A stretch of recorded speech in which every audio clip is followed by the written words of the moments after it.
Hello guys, welcome back to the channel. In this video, I'll be showing you how to turn off location service on Android phone. Let's get to it. First of all, go to your settings app on your phone.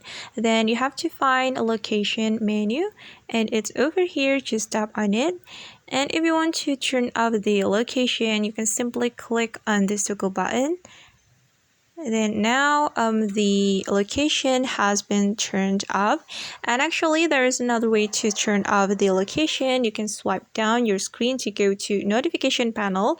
Then you have to click on location to turn off the location.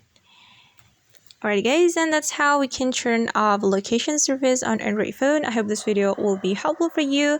Thank you so much for watching, and if you find this video is useful, don't forget to hit the like button, leave your comments, and also subscribe to this channel. See you in the next video.